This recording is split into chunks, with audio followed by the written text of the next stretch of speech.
안녕하세요. 아이들과 즐겁게 영어책을 읽고 있는 정관장입니다. 오늘은 영어책 독서에 있어서 혹은 꼭 영어책이 아니라 할지라도 일반적인 독서에서도 집에서 부모님의 역할이 얼마나 중요한지, 그리고 어떤 활동을 할 수 있는지 그 이야기를 해보려고 해요. 어떤 아이들의 경우에는 영어책을 읽는 그 습관을 잡는 것 자체를 힘들어하는 경우가 있거든요. 그런데 외국어라 함은 꼭 외국어가 아니라 할지라도 모든 언어가 마찬가지겠죠. 학습이라는 것보다는 습득이 차지하는 비중이 훨씬 크죠.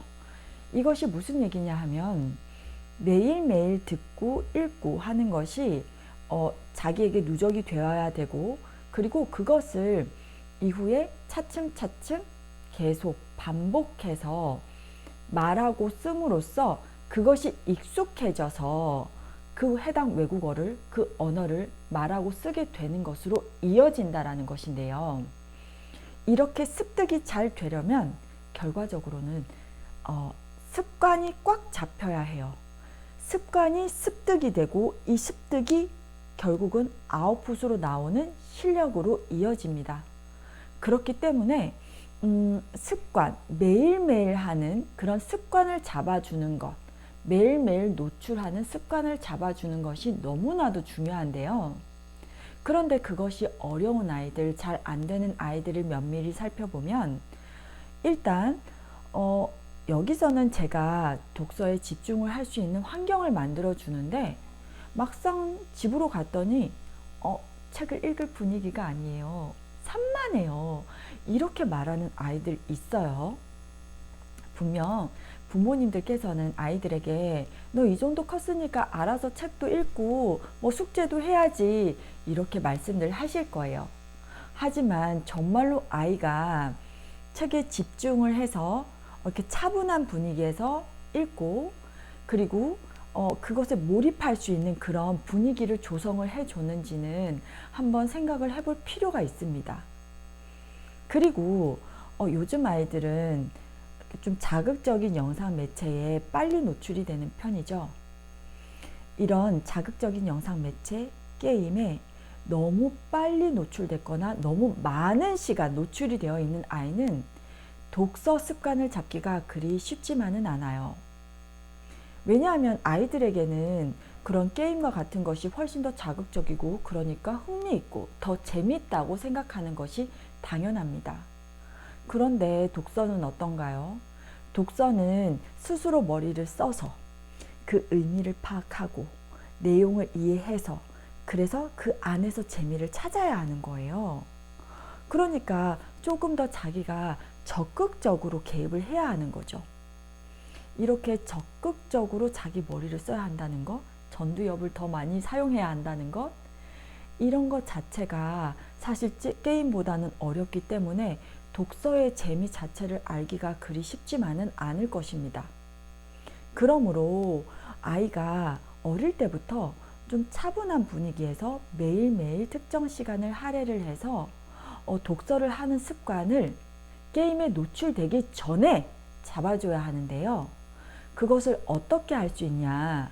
그 방법이 사실 그리 어렵지는 않습니다.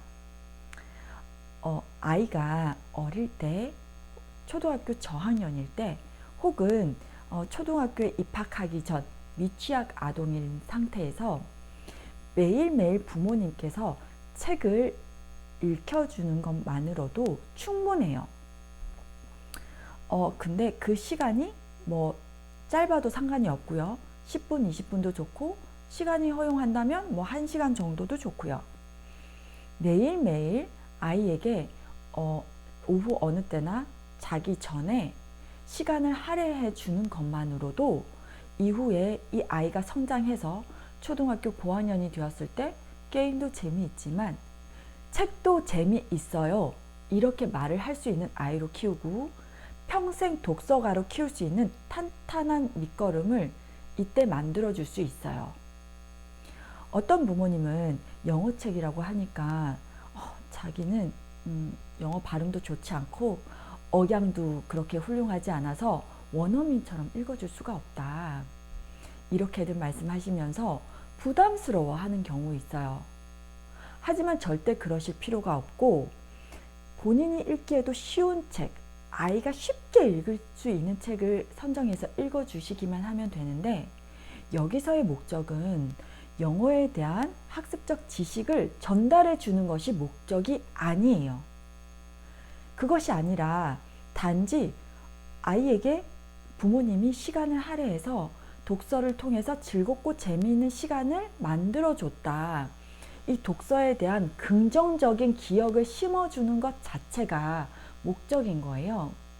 아이는 그것만으로도 독서에 대해서 굉장히 긍정적인 기억을 가지고 이것으로 지속적인 독서가가 되는 그런 힘을 키울 수 있어요. 책을 읽어봤는데 그 시간이 너무 자기는 좋고 행복했어. 그래서 부모님이 책을 읽어줬는데 그 이야기는 너무 재미있었어.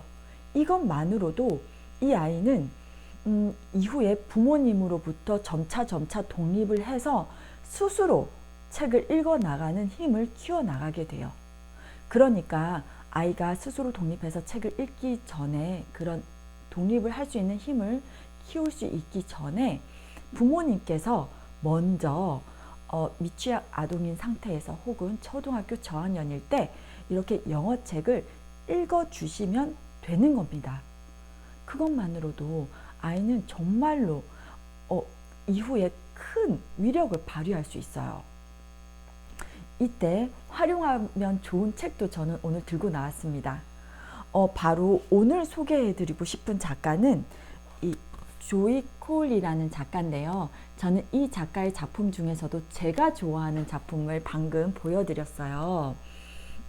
이 조이 콜리 이 작가분은 뉴질랜드 출신으로 이분도 어릴 때 글을 읽는데 어려움을 겪었다고 해요. 그래서 어린이 작가들을 위한 책을 쓰기 시작했다라고 하는데요. 이 작가분은 글은 본인이 쓰시지만 매 시리즈마다 사파가는 다른 분과 협업을 하시는 것 같습니다. 그래서 예를 들어 보자면 한국에서 좀 유명한 제법 잘 알려진 시리즈 같아요. 디시와시 위시와시 이 시리즈 같은 경우에는 이런 설거지를 하는 이런 이야기인데 의성어 의태어가 자주 반복이 되고요. 그리고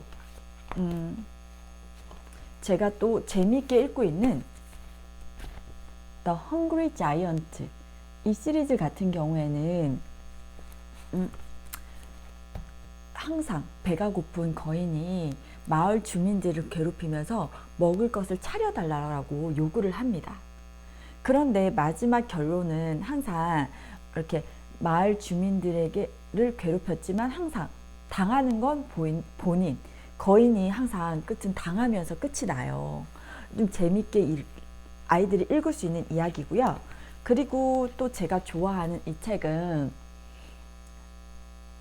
절대 읽지 마. 이 책을 절대 열면 안 돼. 이런 책인데요. 아이들이 굉장히 재밌게 읽어요. 예를 들어 보자면 처음부터 이렇게 다음 페이지를 넘기면 안 돼. 항상 이렇게 되거든요.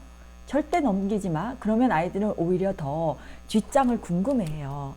그래서 항상 몇 페이지마다 다음 페이지는 절대 넘기면 안 돼. 읽지 마. 막 이렇게 얘기가 나오는데 그래서 이 쥐가 굉장히 무서워하죠. 다음 페이지가 어떤 이야기가 펼쳐질까. 그런데 결론은 이렇게 스파게티를 먹는 괴물들이 끝에 나와요. 그러면서 애들이 이게 뭐야 이러면서 이야기가 끝이 나죠. 그래서 이런 책들 굉장히 이야기가 다양해요. 이 작가분이 굉장히 다양한 종류의 글을 썼습니다. 그래서 이 작가가 쓴 글 중에서 본인의 취향에 맞는 것, 아이가 좋아할 것 같은 이야기를 골라서 읽혀주시면 되는데요. 이 책의 수준이 AR 지수로는 1단계 혹은 0단계 책이어서 아이들이 비교적 쉽게 읽을 수 있고 그리고 활자 자체도 굉장히 커요. 모든 책이 이 정도로 활자 자체가 굉장히 큽니다. 그래서 그림 통해서도 충분히 아이들이 내용 짐작할 수 있을 정도의 책들이고요. 내용이 재밌다 보니까 부모님도 아마 재밌게 읽으실 거예요. 그래서 꼭 이 책이 아니라 할지라도 다른 좋은 책들도 많이 있어요. 저는 이 코이 조울리 이 작가 자체가 좀 어릴 때 글을 읽는데 어려움을 느꼈다고 하니 아이들의 심정을 이해하고 그 아이들에게 맞는 글을 썼다라고 생각을 하기 때문에 오늘 이 조이 코울리 이 작가분의 책들을 좀 소개를 해드렸고요.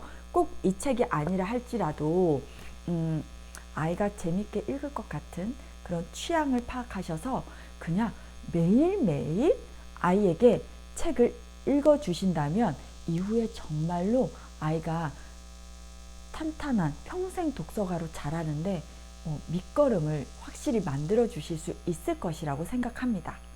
자, 오늘 이야기는 여기까지고요. 다음에도 또 좋은 교육 이야기, 외국어 교육 이야기, 책 이야기 들고 나오겠습니다. 감사합니다.